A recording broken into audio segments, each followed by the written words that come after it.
for this one because this is a pick. The Delhi on this specific map, this is something I'd actually expect out of the Canadians. But of course, bam, he already whipped that out in the first game on Dry Arabia, more as expected. I'm curious to see what Mr. can do because I haven't seen him playing too much of the Delhi on this map. Of course, it is a little bit difficult to keep track of him. I will say that I am Smurf Hunter. I have found at least 2 of what is probably 5 Smurfs to Mr. So I'm a little bit familiar with what he's been practicing. But on those specific accounts, I've rarely got to see the Delhi.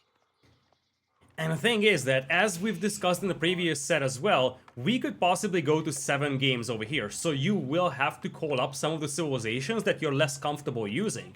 And as you said, you might need to pull out one of your weaker civilizations at the beginning, you might want to save your stronger ones to the end. But then again, you're now down 2 games, so how much can you afford to save your best civilizations for future games or maps they are more suitable on?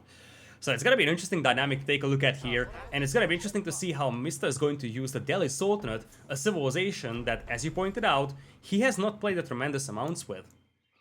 Yeah, that's the key thing to consider here is that in Mr. Situation, he's farming. He's doing a lot of farming, a lot of hours of the day. It's full on farm season right now. I'm not talking about Elo on the ladders like some full-time pro players. I'm talking real farming, nitty-gritty, 12 hours a day maybe because you really just have to make your quota. That leaves limited time to play the game. Now, he has plenty of time to theory craft. He's talked about this in length. But the practice is the issue. And we've seen Mr. when he tries to experiment with these theory crafts that he doesn't have enough time to put into practice, it can backfire. That's where his strategies can become a little bit condensed. And that's where possibly his civs that he's up to date with can become limited. So I'm definitely excited to see what he's got in mind here, though. I don't think this is a weak map for the Delhi. It's actually quite a surprising map, especially considering that on a map where outpost vision can be critical, you already have value in setting up outposts because you want to control those sacred sites. Indeed, now obviously Mongols are gone for both of these players, but as you said, this is one of those maps where outposts could provide double value for a civilization like English, for instance, and we know that Mr. loves his English. He's saving that for a future game, or he feels more confident with his win chances with the Delhi here. And one thing that could justify his selection is the predictability of the sacred site spawns. On this map, you always have a sacred site in the east and west corner and one halfway in between them in the middle. It's much more predictable and much more plannable, so to say, as compared to, let's say, a Lipany generation, which has varying amount of cliffs, or even Dry Arabia to a certain extent. And also, another thing to consider, something I actually really like about the Delhi when a French pick comes out on this specific map, is the forests. The forests make it much harder for the French to get their charge off, and the horsemen that you naturally build as a Delhi quickly gap close. It's not just the fact that you get spearmen that can ambush them, it's the fact that the high view forests can negate the charging for French. And if you do that, they don't get the bonus damage. So if Wham wants to feel ahead in this game, he needs to make sure that the fight isn't in the mid-map, it has to be in Mister's base. There is more to those stealth forests, actually, because if you think about it, the knights have very limited line of sight. In a map like Dry Arabia, you have a knight that's hunting for a scholar, there's a high probability of it bumping into it when it comes to an open field.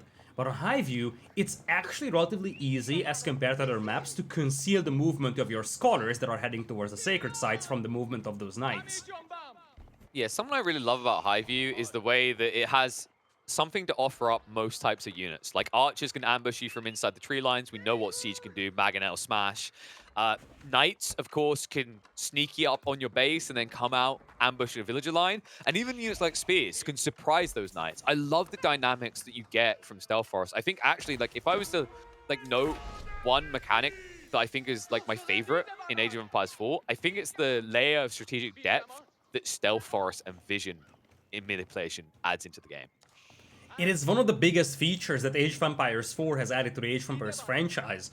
No other game in the Age of Empires franchise had such a dynamic, and when you take a look at the teasers that they released when the game was coming out, one of the key factors they have shown off is the ability to ambush your opponent from the stealth forest. This is in the trailer as well, and it has become really an integral part of the gameplay on this map. Not just on this map, actually, also maps like Lipany, where you do have a central stealth forest, and it's gonna be interesting to see how stealth forests will be implemented into future custom maps as well. Yeah, I'm already like giving feedback to a few different custom creators, and like some of the things I'm like kind of bringing up. Maybe it's my bias. I'm like, have you considered stealth forests? I'm just like the salesman, right? I've got a quote to me. Have you thought about sales forests? Sales Force, Stealth Force. See, I'm even I- thinking I'm, sales now. I'm calling you because of the expired warranty of your Stealth Forest, sir. Would you be interested in renewing? You recently were the victim of an open field. Did you know that you might have a limited time offer stealth claim if you pursue it now? Just for $4.99 a piece, aka a Twitch Prime sub, you can get yourself your own Stealth Forest to protect you from all the harm, conceal your scholars, save them from the wrath of those knights. Hold on a second. It's just for a Prime sub. Wait, aren't those free though for me? It's free if you have Amazon Prime. Didn't you know that? Sir, this is a great opportunity to get some free Stealth Forest for yourself. Save those crap, villagers from those grumpy knights. Let me get my mum's account. I know she's got Amazon Prime. I can just give it over for free. Meanwhile, Mr. is not going to give that village over for free, but he might if he continues this way because you're a naughty boy, Mr. Farmer Lad. You're playing against the French, and you seem to be lacking a key resource to offset the aggression of these knights. No textiles. Textos was coming in as we were discussing that, but it's the fact that that villager is already heavily damaged and another one falls victim of that knight. He definitely did not have the power of the Stealth Forest warranty. He didn't get it. Did he cancel it? Did you mistake it for sanctity? Did you mistake that for sanctity? It's okay if you did. I just want you to be honest with me right now. No. I genuinely had core selecting the town center. I was like, I actually thought that I saw the technology being researched because core showed it to us. It's like, oh yeah, it's coming in. And now I see it's not. And the other thing is that we talked about this so often. It's such a vital and such an easy to grab upgrade for the Delhi. It's free and it only takes the same amount of time essentially as making one villager. And there is my town center on the sacred side. Yeah, baby. Yep. That's what I was about to say. Like he was mining the stone the whole time. Like so Wham already had the intent to do this before he even got the value extracted by sniping villages. And this town center may remain concealed for a long time because of the Stealth Forest, and I'm not gonna lie, if at the beginning of the day you ask me the probability of a French player dropping a town center on a sacred site in any civilization matchup, I probably would have called you mad, but then again, we have seen something pretty similar from Puppy Paw previously, and now Vam dropping the TC on the sacred site, that will prevent Mista from capturing it for a long time. Hey, you know, you're talking about TC drops aggressively. Like, I still think that if the French can do it, the HRE can most bloody definitely do it. I'm still waiting for the day that happens more. Shout out to my Benny boy, the Muslim, the only HRE player who I've seen aggressively postured TCs in the mid-map and deeper. Looking forward to seeing if he's going to innovate that way in the coming weeks, because that's what we're going to keep in mind here at Lidakor. You know, this is going to be first past the post on the road to Red Bull Wololo, possibly 2 Canadians doing it. But even behind that, we still have how many players? 8 players from the road, the official road that we have to qualify? Good lordy. And the players have to keep learning. Even if you qualify this weekend, you can't just sit back and say, okay, I'll be there in Heidelberg in October, and I'm gonna be ready, because the meta always evolves. New custom maps will hit the field, starting the next monthly, for example. And these things, you have to keep track of that, so you gotta continue playing in the weeklies, you gotta remain active, because the meta could easily just fall out of your control if you are inactive for a long time. Speaking of active, Mista's trying to do that now, moving out those sacred sites, and note this, barely any horsemen. A large clump of spearmen to begin with. He needs to make sure he gets his horsemen out fast, because Wham is already prepping the archery range push. Yeah, he's very heavy on the spearman department, and I mean, it's obvious why, right? You are against the French, you are expecting knights to come out, but as you said, it's fairly natural for the French to mix in their own archers as well over here. For now, I guess he delayed his... Hello, Mr. Spearman? Interesting... Wait, what? Sir? He's on stand ground. You see at the bottom of the screen, right where V is at? It's on stand ground, which means they don't automatically aggro on the scout. That's what happened. Deep breaths, deep breaths. The efficiency of a Delhi player is being called into action again, and now the knight right in! I waited for it! Wait, he waited to bait him in. He's almost got it. 2 more strikes, the spearmen do arrive, the knight's gonna go down. Nice reaction just in time from Mista. Piety doing the business. We've talked about this numerous times. As important textiles is for the villagers, piety is so crucial for those scholars, especially against the civilization like the French. But Ram, all setting spearmen over here, not something that you see every day from the French against the Delhi. We've talked about this a lot. Horseman spearman beats knight and archer. But when there is spears as well for the French player, you will force Mista to mix in archers.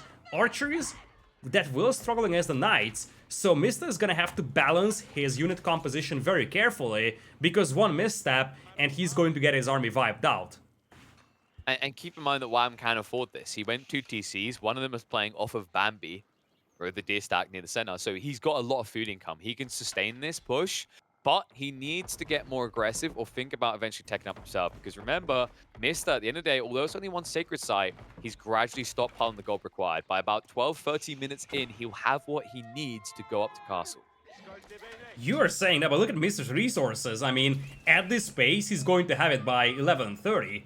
And we Yeah. could see him going up the Castle Age, and the question becomes whether he's going The Knights. with the House of Learning. Ooh, wait. Oh, okay. Could be That's good. fortunate for Mista. That was an auto aggro, and now the counterattack coming in. Outpost is going to go up. Wham No hasn't reaction noticed just yet. yet. And Naughty Boy over here, he doesn't have No textiles. reaction. Loses one.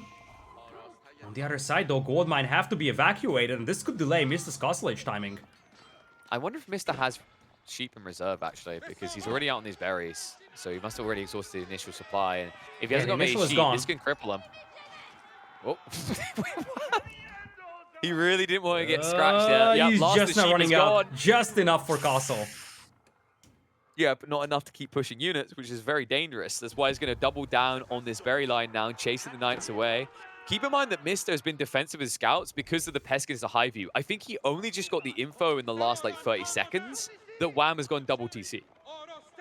And this is a big surprise for him, something that doesn't come as a pleasant surprise because he's down by 20 villagers and he's going House of Learning. The problem that you're facing here is that going House of Learning, especially with double stables already out there, essentially guarantees that Mista is going for the Knights. House of Learning, however, will take some time to get the Owned Blades upgrade in, and as long as that's not there, the French Feudal Age Knights will be taking pretty decent and acceptable engagements against those Castle Age Lancers from the Delhi.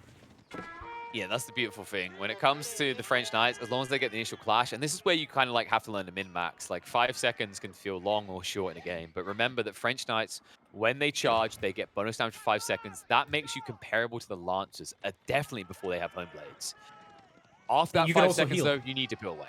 Yeah, you do have the ability to heal on both sides, though. Remember, Lidakor. Yeah, And we can exactly, never but I forget- mean, to put this into context, like let's say a Delhi versus Rus, the Rus wouldn't have the ability to heal, so like compared to other civilizations, fighting against the Castle Age Delhi being in Feudal Age, you do have the ability to heal, which is kind of special in that regard. I love how Wham is like already posturing for the relics. He understands what's coming. So Mr. completes the tech up, but might struggle to actually get more than maybe 1, possibly 2 relics max. And once too again, just slow. being pressured on this berry line. It's too slow. I mean, look at the build up here for Wham 01. 64 villagers, 65 already.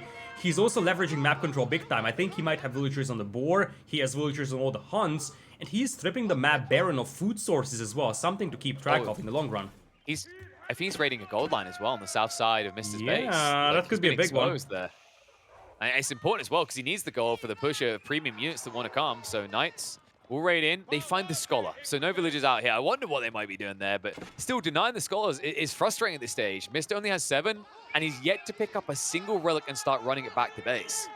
And if you take a look at Vam's resources, he's getting ready for Castle Age, so we could see an instance where Vam has the numbers advantage when it comes to relics, because we have seen more and more that French players also love to go for the relics over here, and given how confined Mista is inside his base, Vam could easily yoink 3, 4, potentially even 5 relics here.